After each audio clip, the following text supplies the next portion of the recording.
Men Do Talk. We talk about general stuff that all men talk about. There's going to be some comedy, some laughter, some serious things that we talk about. Today's show is going to be on what does it mean to be a man. So we got a good cast on today. We're going to go and check out who we got on the panel. Fitzgerald Breland, Atlanta, Georgia. Rohan Crawford, also in Atlanta. And just there, also in Atlanta. Born and raised. All right, great. So again, this show is going to be about what does it take to be a man. There's a lot of people talking about some men are not men, some men that's not acting like a man is still acting like little boys. So first question, fellas. We're going to go with what does it take to be a man? What's your thoughts? To me, what it takes to be a man is to be responsible, gain a responsibility of your life, and be a good example to the boys who are growing up trying to be men. For me, it's all about integrity, also standing on for what you believe, being honest about who you are, also be honest to other people, and also garner respect, not only amongst other men, ideally, but also amongst women also. Okay, just that.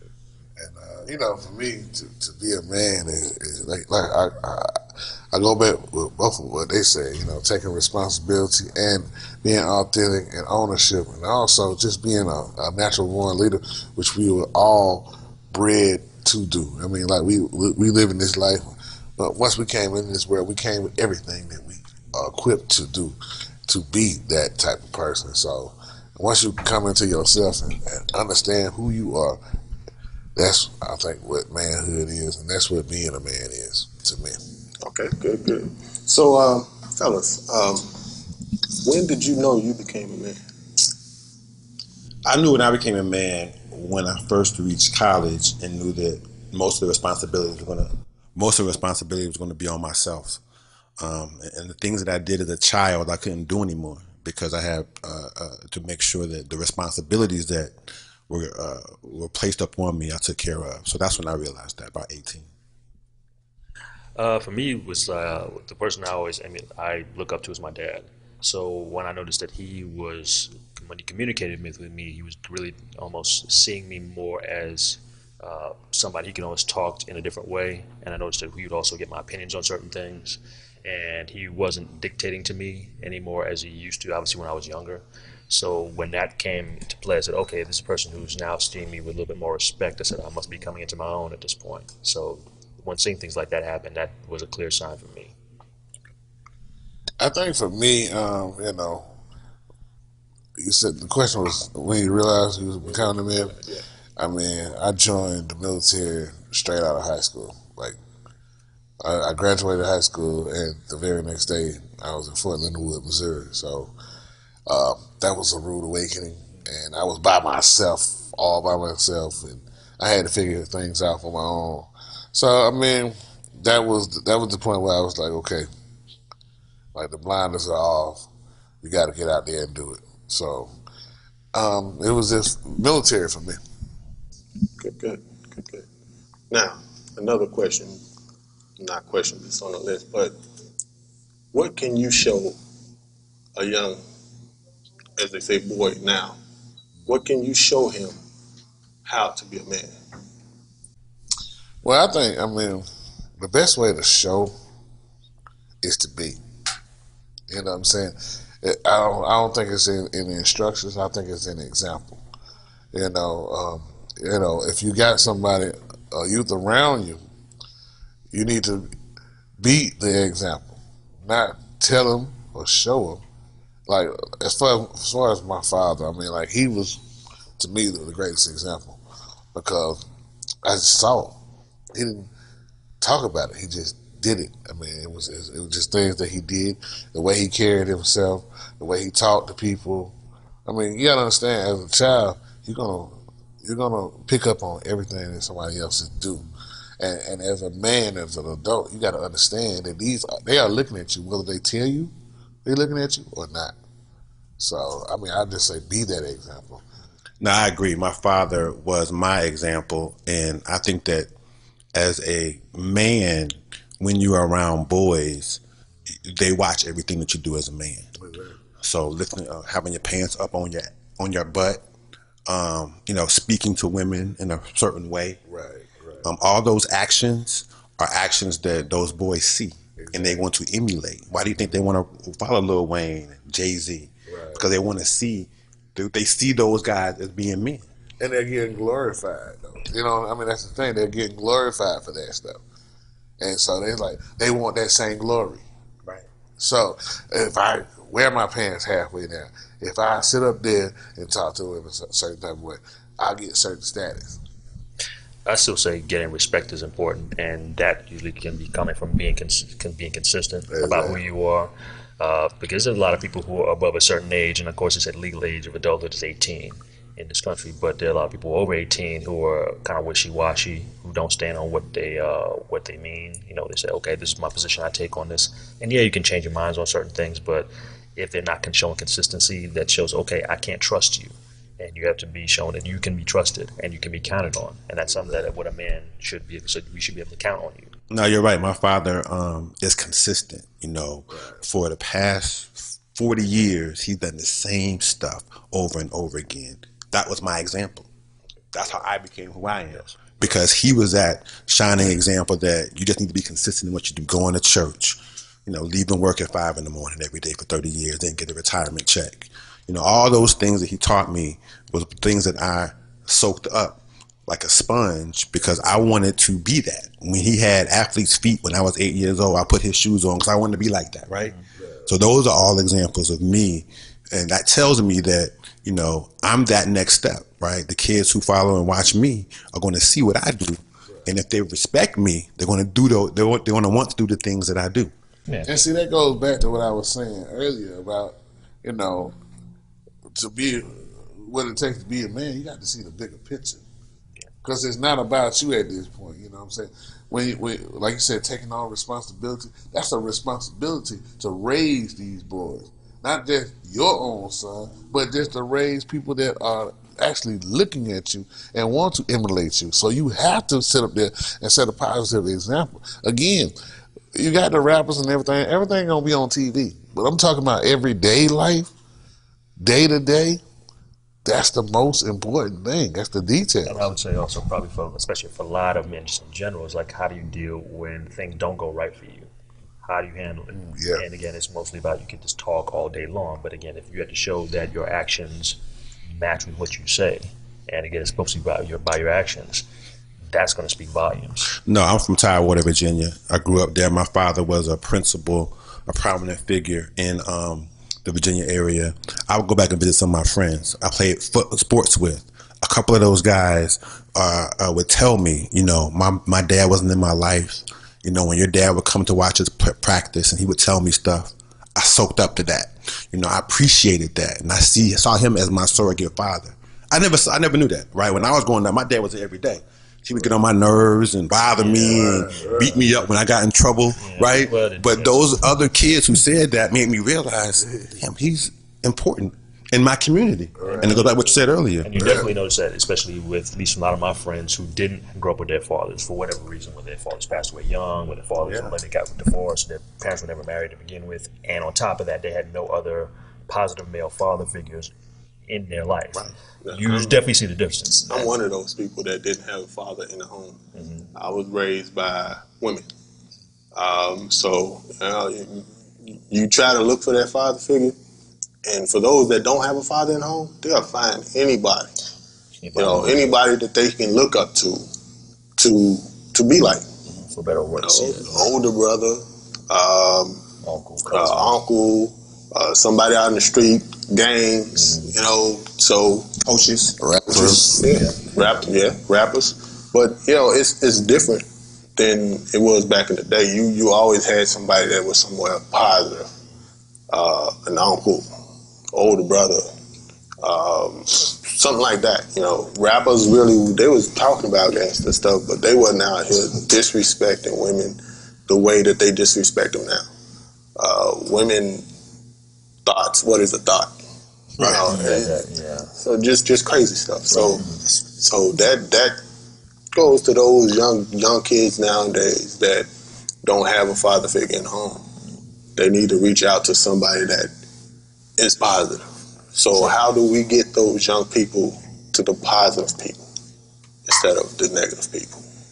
I think that we have to go to them, right? Because they're in places where they don't know what they're doing. So as men, we have to go back to those communities, to our churches, to our houses, to our families, and show them what it's like to be a man. That's the only way that I think we can grab them and bring them on, because they're going to go their kids are going to go their own ways. And if we don't go out there and grab them and bring them back in, they're going to stay out there. Yeah. Yeah, yeah. There's a lot of truth to that. I mean, mentorship is important. Some of us maybe doing some things like establishing businesses back in our communities to see, okay, there. So you see other examples. Yeah, you may have the one important father figure, but it's always good to have more than one to see. Oh, okay, here's several examples of what is a good, what is a man, and I can go for that. Because again, the rappers and all the other stuff. And again, not all of them are like that, of course, but the rappers, you don't see those guys day to day. You might see them on TV once in a while, but you don't know those guys personally. Right. And again, the image that they portray may not be who they are in real life. Right. So, I mean, Little Wayne, Game. I mean, everybody have different names. You know what I'm saying? Like they're this person on TV. They're this person on what's called. But I was just talking about that. But just to get back to it, I think we got to challenge these young boys. Matter of fact, stop calling them boys. Start calling them men. Put expectations on them now. yeah, that's it. No one rises to low expectations. So put expectations on them now. See, I'm a bus driver. This is what I do for profession. I drive for kids at school. But I say, young men, young women. I mean, you got to speak into their lives every single day. Show respect, demand respect, command it, and challenge them. You got to challenge them because they want a challenge. You know what I'm saying? That's part of being a manhood, is knowing that you can accomplish a task. Okay. So, yeah, that sums it up for that question. We have to get back out into the community. We have to get some of these kids that don't have male figures in their life, but they see what they see on TV and want to be like that. What's on TV, that's not real life. So we're going to end this segment with that, and we'll be back in a short while. Finish this. Paradise Entertainment, your ultimate entertainment experience. We provide professional DJing services, photography services, videography services, and much, much more.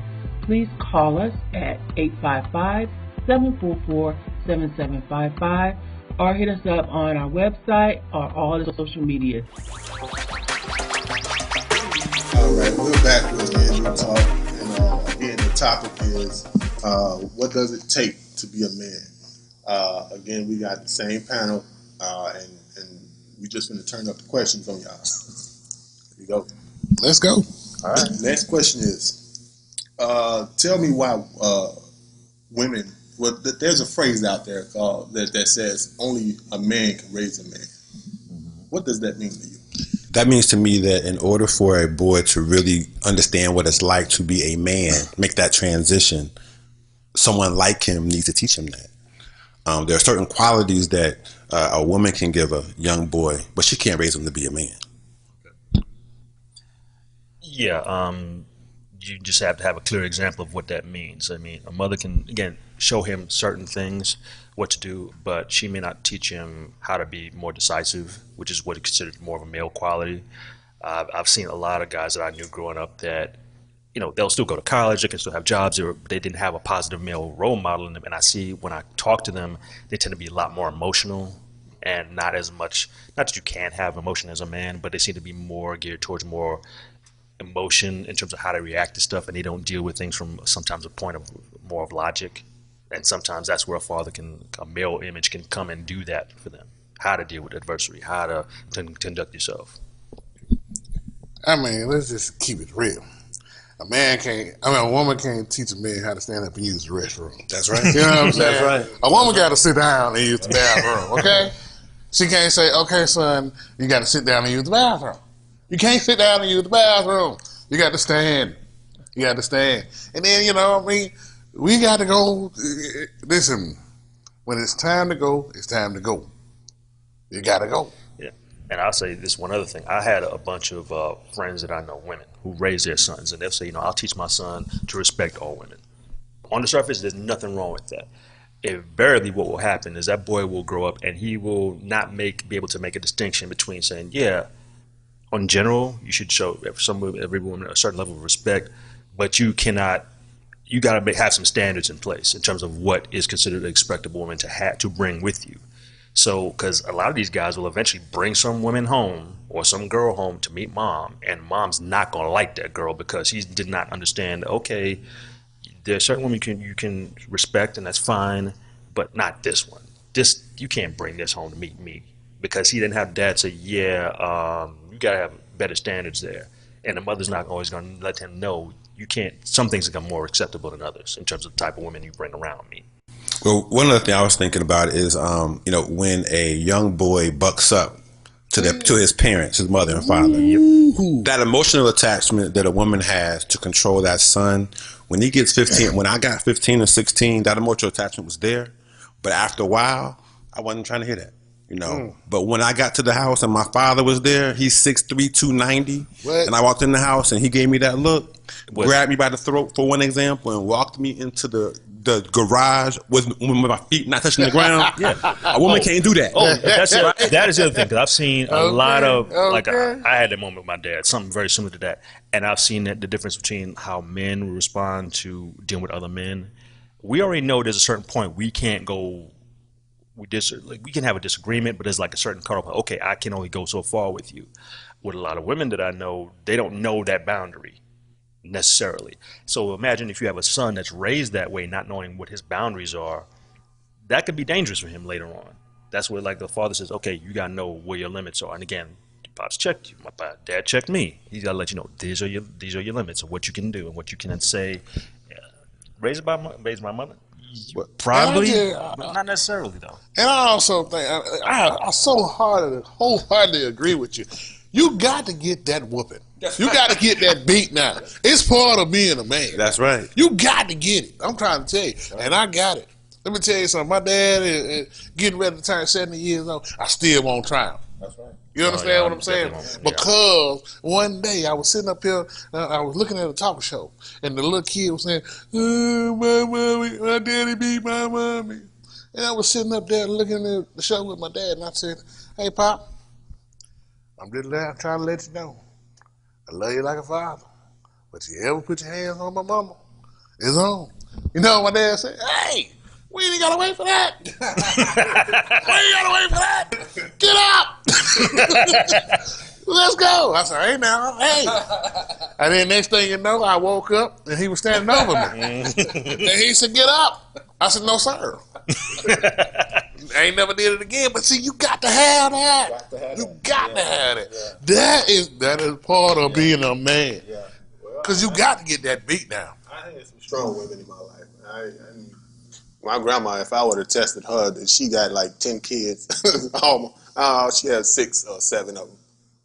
But I know if I did anything to her, there would have been 6 or 7 other butt whoopers, plus my sisters and brothers and cousins. And so, you didn't want to try nobody, as an elder in my family.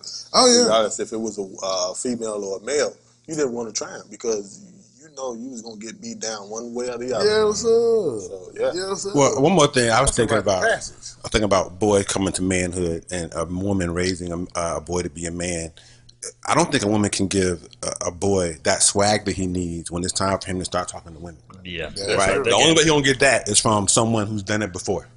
And his father did it to his mama. That's how they got together. Right. Well, you definitely hear like a lot of young women now saying, "Well, where are the men now?" And I've heard them say specific things like, "He's indecisive. He just too emotional. He's flaky. He's, again, like I said, consistency. Like I can't." There you go. Yeah, it can even be like that. It could be like even he could be like the most on the surface like masculine looking dude, but again, when they're dealing with him, I said, I can't. Again, I can't trust this guy. Again, he just seemed weak to me. Yeah. And it's not so much like physical strength. It's just like I just can't relax around him. I can't rely on him to whether it's provide for me or how is he going to protect me. Again, it's not even so much about being physical. It's like how is he going to be if he can't handle me? And a lot of these guys probably can't. Again, if a woman kind of, as women will do, they will test you.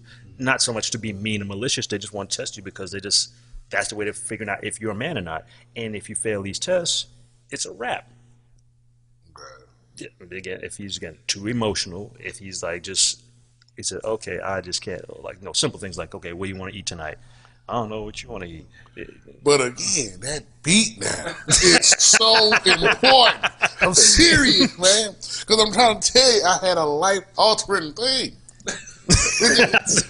I saw the light. I'm talking about like when I got hit, you know how like you look at the cartoons and you see the stars twinkling all over. No. I saw the stars. I was just like, I was opening my eyes and closing my eyes. I still couldn't see nothing. It was just blank. And finally, when everything came into focus, my dad was standing over me. I'm sorry, Dad.